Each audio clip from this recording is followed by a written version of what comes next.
Hello viewers, আসসালামু আলাইকুম। SN ব্লগের পক্ষ থেকে সবাইকে স্বাগতম আরও একটি নতুন ব্লগ ভিডিওতে। আজকে যে বিষয়টা আপনাদের সাথে শেয়ার করব, বিষয়টা হলো আমি ফোর্থ সার্ভিসের সময় আমার এই বাইকের টাঙ্কিটা আমি ওয়ারেন্টি ক্লেম করি। আমাকে তারা গতকালকে ফোন দেয় যে ভাই আপনার টাঙ্কি আসছে এবং আপনি যত দ্রুত সম্ভব শোরুমে যোগাযোগ করেন।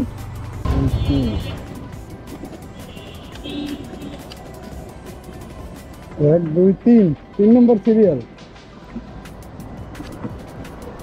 শোরুমের কার্যক্রম শুরু হবে কয়টায়? 9:30 না 10টায়?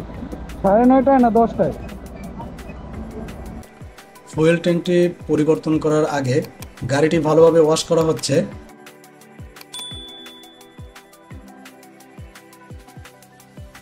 অবশেষে প্রতিবারের মতো সাব্বির ভাই আমার গাড়ির কাজ শুরু করে দিছে।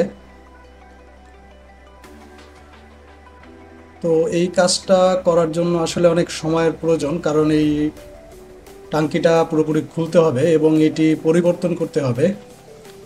আমার বাইকে প্রায় ফুয়েল আছে 6 লিটারের মতো। এখন এই ফুয়েলটা আবার নামাইতে হবে।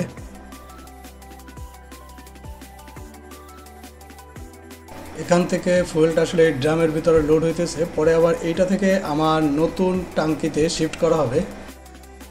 আসলে এইটা নতুন টাঙ্কির সাথে দেয়া হয় না, যার জন্য এটা এখন খুলে রাখতে হবে। এইটার অবস্থাটা একটু দেখেন, পুরা মরিচা পইড়া শেষ হয়ে গেছে একবারে। এখন এটার ভিতরের অবস্থাটা আসলে বোঝার জন্য সাব্বির ভাই খুলতেছে যে ফুয়েল পাম্প এবং ফুয়েল ফিল্টারটা আসলে কি অবস্থানে আছে। কারণ হইলো আমি 1600 কিলোমিটার আগে আমার বাইকটি সাব্বির ভাইয়ের কাছ থেকে টাঙ্কি ওয়াশ করে নেই।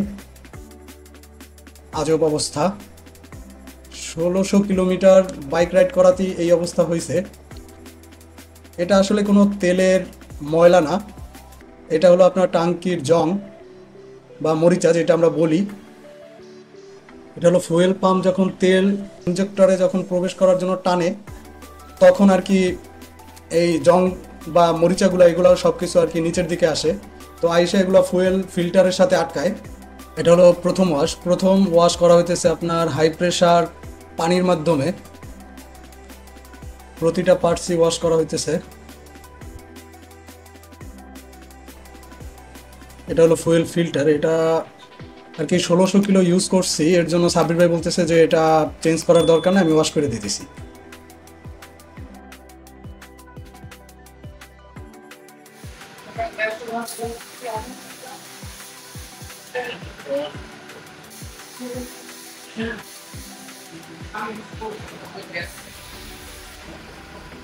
পানির ওয়াশ, বাতাসের ওয়াশ শেষে WD-40 থেকে ওয়াশ।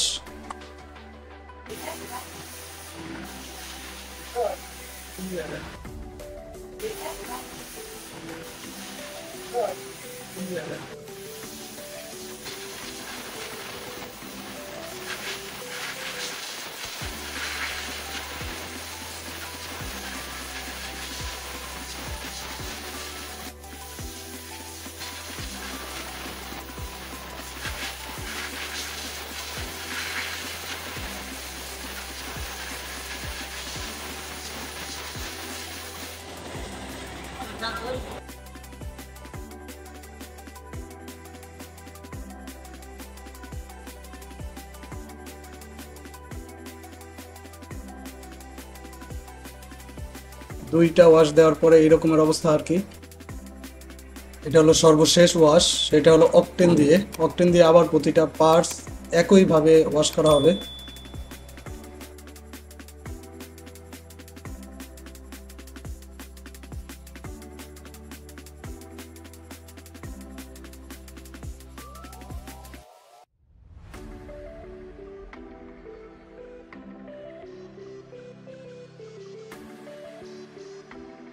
ওয়াশ শেষ, এখন হলো ফিটিং করতে হবে সবগুলি পার্টস একটা একটা করে।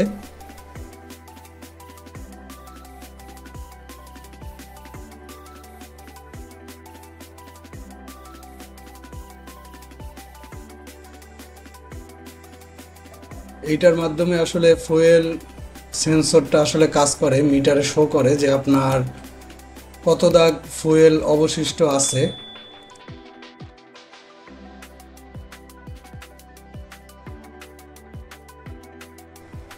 ফুয়েল পাম্প এবং ফুয়েল ফিল্টার এটা সেটআপ করা পুরোপুরি কমপ্লিট। এখন হইলো আমার গাড়িতে নতুন টাঙ্কি ইনস্টল করবে, এর জন্য গাড়িটা ভালোভাবে মুছে নিতেছে। গাড়িতে WD-40 দেওয়ার পরে গাড়িটা পুরো চমকাইতেছে। কাঙ্ক্ষিত টাঙ্কি চলে এসেছে, একবারই ইনটেক খোলা হইতেছে।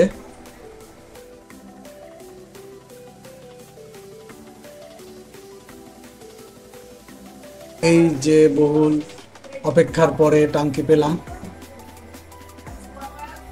একবারই নিউ। এখন একটু অকটেন দিয়ে এটা ভালোভাবে পরিষ্কার করা হচ্ছে। ভিতরে একটা অয়েল আছে নাকি সাবির ভাই আমাকে বললো, তো ওইটাই আর কি পরিষ্কার কইরা বের করে ফেলা হইতেছে যে ওই অয়েলটা না থাকে। এখন ওই সেটআপটা এইখানে ইনস্টল করা হইতেছে।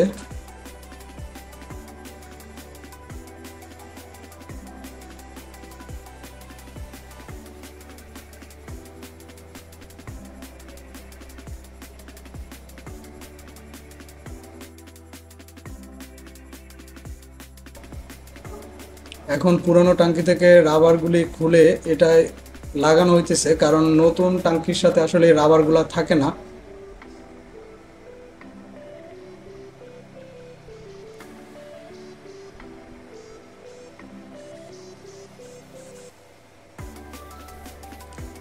এবার গাড়িতে বসানোর কাজ।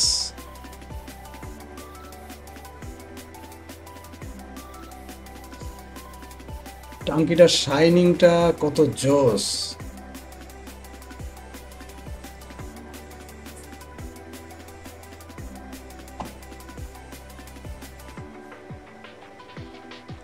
এবার টাঙ্কির কভার।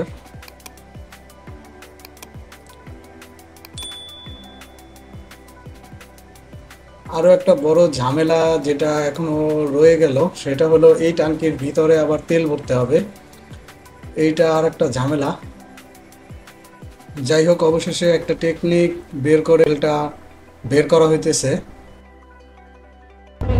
সাবির ভাই, আল্লাহ হাফেজ ভাই। আচ্ছা আচ্ছা, ঠিক আছে।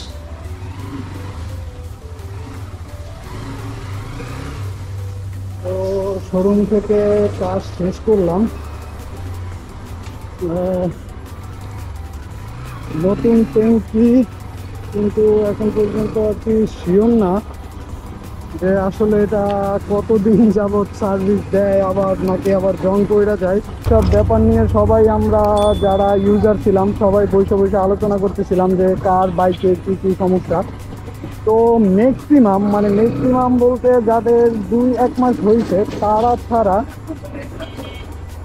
বাকি সবাইরই আসলে আপনার ওই সেম সমস্যা, টাঙ্কিতে জং আসছে। আর আরেকটা বিষয় হইলো, ডিসক্রিপশনে লিঙ্ক দেওয়া থাকবে, অবশ্যই ওই 9000 কিলোমিটারে আপনার বাইকটি আপনি কীভাবে সার্ভিস করাবেন ওটা লিঙ্ক আমি ডিসক্রিপশনে দিয়ে রাখবো। তো অবশ্যই ওইখান থেকে দেখলে বুঝতে পারবেন যে আসলে 9000 কিলোমিটারে একটা বাইকে কী কী সার্ভিস দেওয়া উচিত বা কী কী করা উচিত। তো বৃষ্টি করতেছে এটা পাতা। তো আজকে ভিডিও এ পর্যন্তই, দেখা হচ্ছে নতুন কোনো ভিডিওতে। ততক্ষণ ভালো থাকবেন, সুস্থ থাকবেন এবং সেফলি রাইড করবেন। আসসালামু আলাইকুম।